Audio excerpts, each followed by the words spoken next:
So I was on the old interwebs today when I saw that Mr. Ray Billings got his McMaster car catalog. It reminded me that I have something in my closet. Oh, it arrived and I never bothered opening it. Because, McMaster Car has everything online. So why not do a McMaster Car unboxing video? So we have this. If you've never had one, this is what happens when you buy lots and lots of stuff from McMaster Car. Which, by the way, is pretty cool. If you spend enough, they send you a paper catalog. Alright, so here we go. You grab it up here.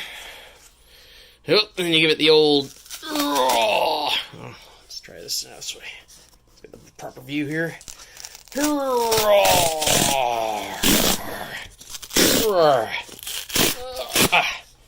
Alright, let's take a looky in here. What's in our box? Well, I got a door open there. Got a door open there. Ooh. Well, let's pull out this antiquated thing. Whoa. Here it comes. Here it comes. Dun dun dun. Unk, unk, unk. Bump.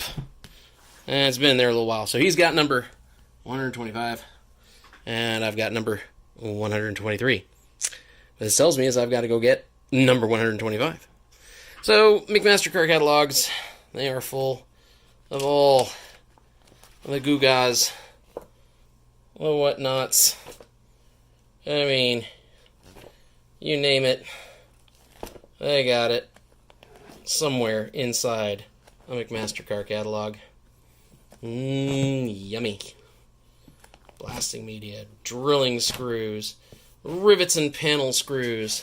And yeah, I mean, this has all been mostly now handled over the interwebs, but sometimes it's just nice to hold a piece of paper.